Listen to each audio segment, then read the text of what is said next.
niba ngikiri muri urugendo Imana izamfasha ingoresha agatendo kamwe hagira uzuka. Imana izagufashe ingoresha agatendo kamwe hagira uzuka yapfuye azuke. Ibyo ndabitegereje kubona Imana ibingoresha. Sinjye uzabikora, ni Imana izabikora kandi iteka ryose. Izo namye muzamukane nanjye. Dongo nukuzi neza ko aya magambo turi kuvuga y'ubwayo ari kurema. Ari kurema. Ebe tuvuga biri kurema. Yaba mukobwa umaze imyisi bakubwira umugabo, umaze imyaka bakubwira umugabo, aya magambo ari kurema. Tangira uvuge ngo uyu munsi mfite umugabo. Ushaka ujye no kwa gitifu mubwire ngo kuwa gatanu tuzaza dutere igikoma.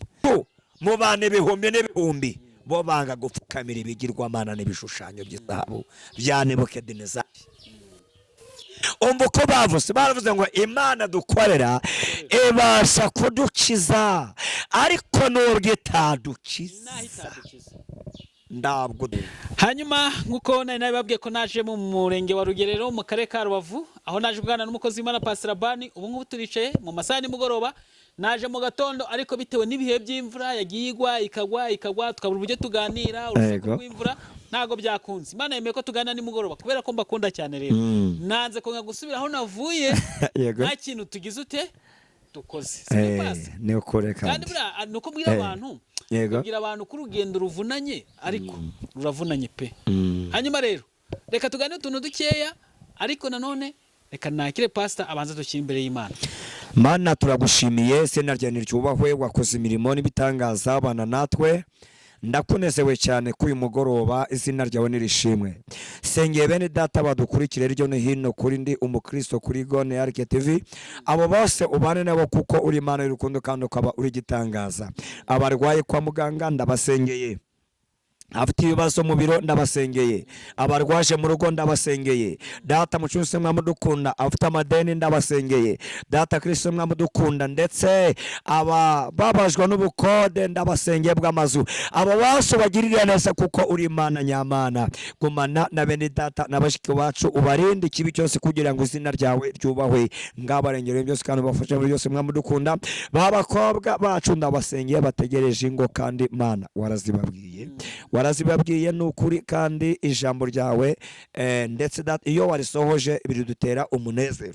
Nubanira nabo bakobwa nabo basore, ubagirire neza Kristo mwiza, ubane natwe muri byose, udufashe muri byose. Niko dushimiye Imana mu izina rya Yesu, amen amen. Amen. Hanyuma uyu mugoroba uri kubona ute kuva mu gitondo imvura iri kugwa kugeza amasaha Imana ikaba yemeye ari cyo gihe tuganirira. Uyu mugoroba ukubona ute Pastor? Gusa kimwe cyo nemera nuko Imana ikorera mu guhumba. Burya buri kimwe cyose Imana igikora kuba inyungu zayo. Wasanga hari ibyo Imana yakurengeje mu nzira. Niba yenda hari imbanuka riteganijwe saa 8 bisi ya saa 8 uragendana nayo, wasanga impamvu Imana yagushimvura gurongora dukererwe ugende niya saa 12 kugira ngo imbanuka zibe ziri gutambuka. Buri kimwe cyose rero Imana igikora ku bw'inyungu zayo. Nakunze kubwira abantu nubwo waba wapushije ukaba wapushije, wowe ushobora kurira, nyoko na so na bene wanyu bakarira, ariko muri rwa rupfu hari abandi bantu babyungukiyemo. Ubundi n'imbere irahenda. Kuri konti ya runaka urashyira 800 kugira ngo ubone ikibanza. Kuri konti ya runaka urashyiraho 300 ya serikeje. Nuko nyine kuri konti ya runaka urashyira 80 bya sima. Urajya kugura amaferabito. Turanywa fanta runaka aratera imbere. None se ubwo urukumva ndabindi bikorwa Imana ibizi impamvu, kandi ibisubizo byabamwe nibibazo by'abandi. Hanyuma rero ngiye nk'abantu bankurikiye bamfashe bizire nguko nizeye. Yego. Shingiye kuntu urugendo rwavunanye ngo dukora akanya tukabone kugira ngo tuganirize abantu. Ijambo ry'Imana turi buze kumva muri iki kiganiro cyangwa se muri ruvuga butumwa. Yego. Shingiye kuri ibyo byose byagiye biba. Hari impamvu Imana yemeye ko tuze gukora aya masaha. N'aya magambo nza ko yatangiza. Hanyuma rero uyu mugoroba ndashaka kugira ngo abantu baze kubona igitangaza cy'Imana.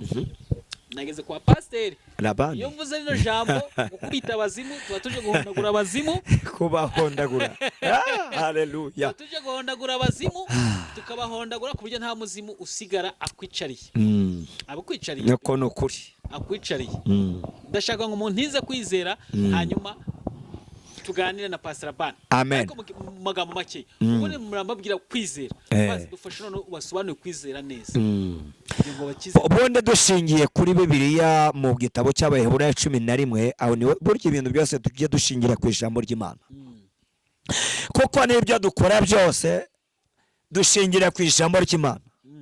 Niba Yesu yavuze ngo nukuri mwebwe abanyizeye abayizera mwebwe abanyizeye imirimo ngora mwebwe muzakora niyiyiruta. Iyo mpamvu David subo mbivuze niba ngikiri muri urugendo Imana izamfasha ingoresha agatendo kamwe hagira uzuka. Imana izagufashe ingoresha agatendo kamwe hagira uzuka yapfuye azuke. Ibyo ndabitegereje kubona Imana ibingoresha. Sinjye uzabikora ni Imana izabikora kandi iteka ryose izo nzozi njyanze yumvamo igihe cyose hari igihe nzazimana igihe zizasohora. Mana nishimye. Waravuze ngo tusobanure kubijyanye no kwizera. Bonde kwizera Abaheburayo harabivuze ku murongo wa mbere ngo no kwizera udashidikanya cyebye Imana yakubwiye bitazabura kuba. Byaba ngo kwizera no kumenya ngo niba uyu munsi Imana ivuze ngo nguhaye inzu tangira ujya gushaka icyangombwa cyo kubaka. Tangira uyu munsi umenye ngo mfite inzu.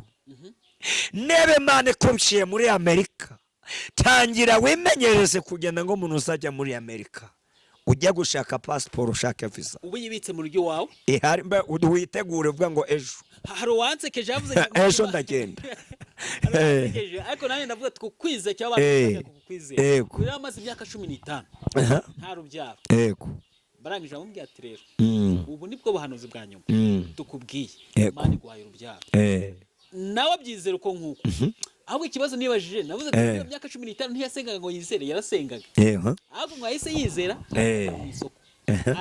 arahaha imyenda y'abana amabembera ikera buri kimwe cyose cy'umwana agira ute ngo yarahashye ku bintu kugeza ku myakiriro umwana akira ku myakiriro zapo arazigura umwana ataramugira ibyo azambara imyakiriro ibyo zakina mu myakiriro ageze ku myakiriro ubundi umwana yageze mu myakiriro aba yahaye mukuru ibindi bindi bakeneye narangije byose ngarabihaha nyene ukono kwizerana naco namye muzamukane nanje dongo nokuze neza ko aya magambo turi kuvuga y'ubwayo ari kurema ari kurema ebe tuvuga bere kurema yaba mukobwa umaze imyisi bakubwira umugabo umaze imyaka bakubwira umugabo aya magambo ari kurema tangira uvuge ngo uyu munsi mfite umugabo ushaka ujye no kwa gitifu mubwire ngo kuwa gatanu tuzaza dutere igikoma tuzaza turahire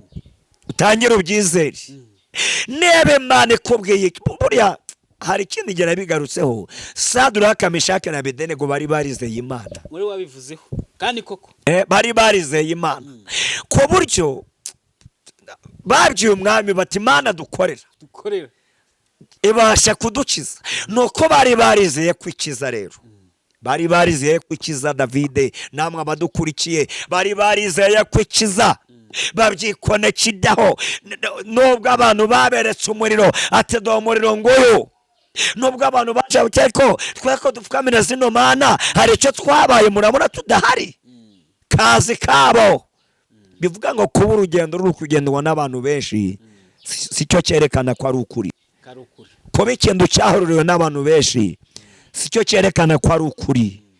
Imana ifite kwireba abagabo batatu mu bane ibihumbi n'ibihumbi bo banga gupfukamira ibigirwamana n'ibishushanyo by'izabo bya Nebukadinezari. Umva uko bavuze ngo Imana dukorera ibasha kudukiza ariko nubwo itadukiza ntabwo dupfukamira ibishushanyo by'izahabu waremye ngo ni Imana.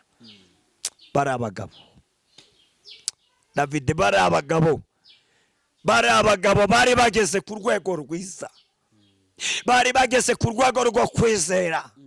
Umwami ngo abibona avuga ati kuko ko nubahwa mu nsuzugure ngamwe vrema, mu nsuzugure k'ubu buryo Imana iri bubangize, nanjye nzayiyoboka. Imana yanjye nibakiza amaboko yanjye n'imbaraga mfite, nanjye nzayiyoboka. Kuko umwami ativuguruza, abona abagabo batsimbaraye ku Mana yabo. Koko kwa kuyizera Imana nayo irabikora. Imaze kubikora, bava mu itanura ry'umuriro ari bazima. Umusatsi ku mutwe niwe woroha, urugohe ku ijisho ni rwo rworoha. Ngo umwami abarebye abona ndana urugohe rwavuye kuri wagira ngo bavuye muri pusine. Ngo abarebye ngo arabihamagaza ngo yemye ba Saduraka, Meshaki na Abedenego, bamwitabye bavuye mu muriro. Yo, ndafashijwe, Imana ishimwe cyane. Mushiki wanjye kandi mwene data, kwizera kurarema. Niba Imana kubwiye ngo uzarya, nubwo usonje ariko uzarya. Niba Imana kubwiye urugo, nubwo banabitinze ariko rurahari. Ahubwo rukurure mu kwizera, rukurure mu kwizera. Numara kurukurura vuga ngo urugo ndarufite. Kwizera no kwizera icyo Imana ikubwiye ukizera kugifite. Ubundi ndabwo Imana ikorera mu bishoboka. Twe abantu tubona ibishoboka, Imana ikorera mu bidashoboka. Bya bintu tubona bidashoboka ni Imana ikorera. Tukabona ndanzira ni Imana icisha inzira. Bya bintu tuvuga ngo byarangiye cyane. Imana icisha iki inzira, nicisha imirimo yayo n'ibitangaza byayo. David, twagiye tubona Imana ikora imirimo, twagiye tubona Imana ikora Imana ifite udushya twinshi. Ngo abantu bagira udushya, Imana irabarusha. Imana irabarusha, bantu ngo bagira udushya, Imana yagukoreye agashya. Ewe na perezida yazi wawe mukicarana. Imana ishimwe cyane. Abantu bamaze iminsi bavuga ati nta mukozi w'Imana ukihaba, ariko ngenda babwira ati haracyari abakozi b'Imana. Uyu munsi nawe ndi kumwe nawe. Gusa impamvu umuntu avuga ngo n'abakozi b'Imana bakiriho, nababahemukiye, biterwa n'abo yahuye nabo, biterwa nabo ko yabyizeye. Buriya David, hano asoma ibi yavuga ngo umunsi mubi ushobora kwanza ngo urugero David tubivuge, uheruka gupfusha papa wawe, uheruka kumupfusha pe dani misi irashira. Uriya munsi sinzi ukuntu wabubonaga. Ushobora no kubona mu minsi yose wabayeho uriya munsi mbega mu byiza byose wanyuzemo. Ushobora kubona uriya munsi warahise usa naho ubisibanganya cyane. Biterwa rero cyane, urakoze cyane. Ariko bisobanuye ngo biterwa n'umunsi wahuye nawo. Wowe twazamutse n'umusaraba hejuru, umbabare kubivuga ntubabare. Twazamutse n'umusaraba hejuru. Kaburimbo twanyuzemo ntabwo harimo imodoka yacu gusa, ntabwo harimo amamodoka yacu gusa, harimo n'amamodoka. Twabisikanye cyangwa twashoreranye n'izindi modoka hejuru. Hari ururabo, umusore n'umukobwa bavuye kwa gitifu, bavuye mu rusengero gusezerana. Uriya munsi kuri bo babonaga ari igitangaza. Iminsi yose babayeho niyo minsi, niwo munsi wari uruta indi minsi yose. Ariko niyo mu minsi yose wabayeho wari usa nawe wibagije n'ikindi gihe cyose umaze uriho. Umuntu navuga ngo ndi abakozi b'Imana bakiriho, biterwa n'ibihe ahagazemo, biterwa nabo yahuye nabo, biterwa n'uko Imana itaramwihishurira. Biterwa n'uko Imana itaramwihishurira. Ariko Imana kwihishuriye, ushobora kumara imyaka 60 ubabaye, ariko umunsi umwe gusa ya myaka 60, umunsi umwe gusa Imana yakugenderera. ya myaka yose 60 kavuga ngo nakoreye mu gihombo. Burya Imana ni gutya ikora, burya Imana ni gutya iteye, burya Imana ni gutya ibayeho. Niyo mpamvu nagira ngo ibi bintu ndavuga mu rwego rwo kwizera, ndi umunyamwuka kandi nizeye Imana cyane. Niyo mpamvu ushobora kumara imyaka umaze uri kurira, ushobora kumara imyaka umaze wowe uri kurira, ariko igitondo kimwe Imana yakugaruka ije kugusetsa ya myaka yose bikibagirana. Niyo mpamvu hari umuvugabutumwa cyangwa umuririmbyi wavuze ngo Imana yagukunze yakuraza naho irara. Niyo wavuze ngo Imana yaje kukomora, irakomora za ngoma zose zigasibangana. Uwari umusaza akaba umusore. Ndavinjya ngunda kuvuga, nimwe mujya mukunda kuvuga ngo pastor uragenda umusore umusore. Bore Imana iri komora uko semo tureba tukabona ukuntu wambaraga mbere nibwo yari umusore cyangwa umusore n'ubungu. Nyenda biterwa n'igihe. Igihe kigeze amakote yaraza, yigihe kigeze udupantaro twiza tugendanye nanone turaza, yigihe kigeze ibiryo bigendanye n'uyu munsi biraza, igihe cyageze nibizagarura n'umutsatsi simbizi. Nibizagarura n'umusatsi simbizi. Ako David ndakubeshye, abantu twabonanye mu myaka 5 yashize uyu munsi kongera kumbona bavati pastor ko wenda kumeneka, ko wenda kumeneka. Nenda kumenwa n'ibikiti urimo urabyibuha kenshi. Nawe ate ndabwo nzameneka. Yesu arambashe. Yesu arambashe. Kandi Yesu yarabitubwiye. Yesu avuga kazongera ibiro. Bavinigeze 245. None butiri gupima 70 na. Yesu byose mu byukuri sinzi ko nabivuga. Buriya tugeze aha Imana ariko nongarutse kuri ruhara ndabwo narwicuza kasi umbikubwiye. Kera mu myaka ya 7 8 12 papa yadushoraga tukajya kusenga, twa dufite umupasiteri ufite uruhara yaba yakubise mikoti, nabona uburyo abati kumana nanyu uzangira umukozi wawe kandi uzangire pasiteri. Ngifuto ngabona ari mahwe, ngabona ari guteranya tugateranya ngo nabyahwaniyemo. Ubwo rero ndabwo mbyicuza. Hanyuma twaganira ibintu byinshi, ni ibintu byiza n'abantu bakurikenize ko bafashije kwizera. Naje no kwa pastor nzi ko imitima y'abantu iribuze kubohoka. Amen. Kandi umuntu uri bwizere, ibintu turimo kuvuga aha ngaha arabona igitangaza cy'Imana. N'umupastor atafata kanya ngamusengere, Imana yanamusanga muri ako kanya. Ariko ni nabyiza ko turaza gusiga n'umwanya tugafata nimero ya pastor. Ngiye kiri kwa umuntu yigeze kumpamagara arambura, arongera amamagara arambura, arongera amagara arambura. Ndavuga ngo kuba namuhamagaye nubwo idaciyemo ariko nzi ko ari bubibone. Yararyamye ikibazo yo kumamagarira bwaciye mu gitondo cyakemutse. Ho karongerera amamagara noneho icamo. Abati pastor nizeye ndaguhamagara. Nari natatswe mu cuku bya nijoro. Ariko kuguhamagara nabyizereyemo. Nubwo utabumbuye akanwa ngusubise. Imana yakoze imirimo. Ndashimiye atanye turu. Atanye turu. Bana shimwe cyane. Urabizi ko nkunda ijambo ry'Imana. Amen. Niyo mpamvu bayanzanye hano kugira abantu bamaze iminsi batumva ijambo ry'Imana, cyane abantu bari mu bihugu byo hanze, hari uburyo batabona uburyo basenga Imana neza. N'ubu niyo tugomba kuvuga ijambo ry'Imana. Gusa nuko iminota iri kutugendana, pastor akoresha ku minota ingana. Ndabona tusigajeho nk'iminota nk'inkahera. Ni mikeya pastor akoresha uko ingana. Reka tuyikoresha uko ingana. Katuyikoresha uko ingana. Dusoma hano muri Zaburi 118. Turasoma kuri umurongo wa 9 n'umurongo wa 8. Turahera 8 tugere ku 9. N'amagambo magufi igihe cyatugendanye. Reka dusome mu izina rya Yesu. 118 ku murongo wa 8. Atubwira ngo guhongera ku Uwiteka kugira umumaro kuruta kwiringira abantu. Guhongera ku Uwiteka kugira umumaro kuruta kwiringira abakomeye. Nderanyaho umurongo wa 10. Amahanga yose yarangose mu izina ry'Uwiteka ndayarimbura. Mwakira ijambo ry'Imana.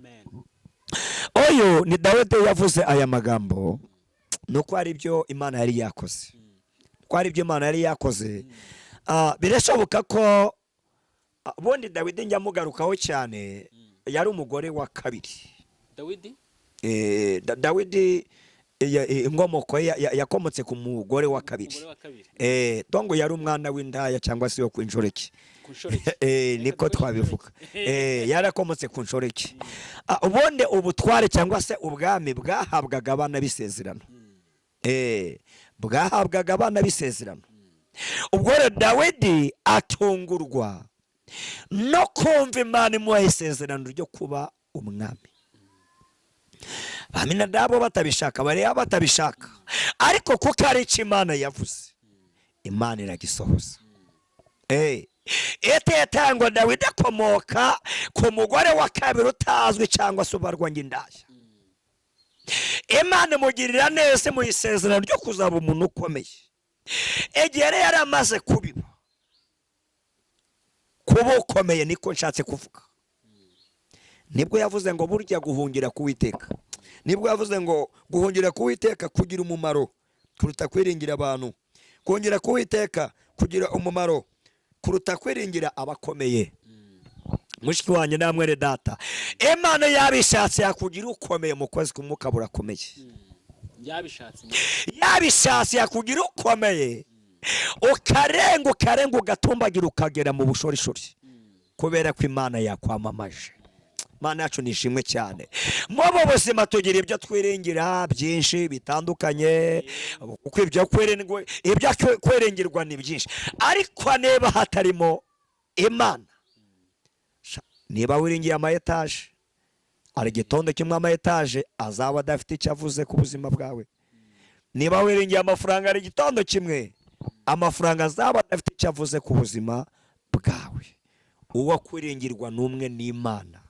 Iyo twerengeye Imana, ngarukize kwa aka kantu, iyo twayirengeye cyakora hari igihe yenda tuba dufite n'amazu n'ibidukwiriye, acyagiye uzaba uri kubisiga.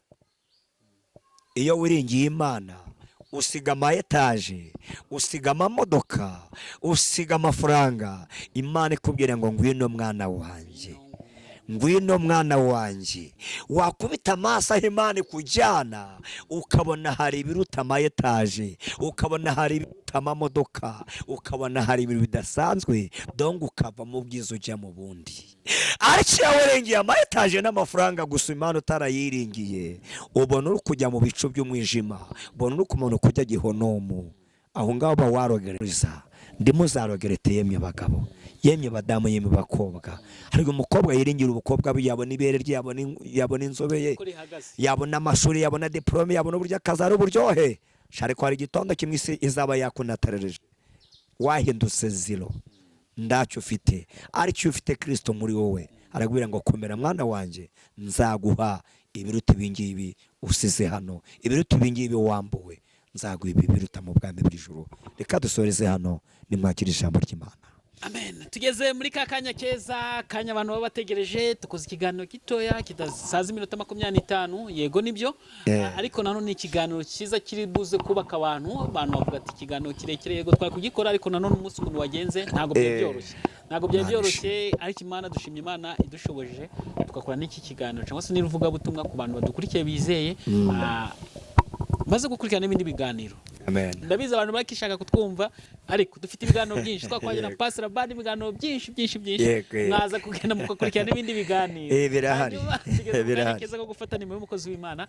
Amen. Wowe umuntu ufite ikibazo cyananiye gukemuka, wowe umuntu ufite ubuzima ubona ntahe cyerekezo, wowe ufite uburwayi, wowe ufite imyatsi, ibibazo byinshi bigiye bitandukanye, ufite ibyifuzo, ibintu uri gusengera, ufite abana bakunaniye, cyangwa se wabuze minerval z'abana, ni ibibazo byinshi bigiye bitandukanye.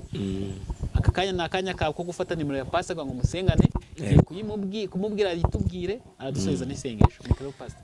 0788538226, nongere nsubiremo 0788538226, iboneka no kuri WhatsApp, wanyandikira kuri WhatsApp cyane mambari hafi 24 Imana iba umugisha. Yego. Mana turagushimiye, nushyirwe hejuru, tugirire neza kubyo neza n'imbabazi zawe, utindane natwe, utindane n'abo bene data, ubabere Imana, ubabere umucyo data. Bakimara kutwumva, reka bumve ibibazo byabo bivuyeho, reka bumve baruhuwe nawe, kuko uri Imana nyembaraga. Bafashe muri Yesu, barinde muri byose, niko tubasengeye ku Mana mu izina rya Yesu. Amen, amen. Turagushimiye cyane. Nawe umuntu utarakora subscribe, kora subscribe. Amen.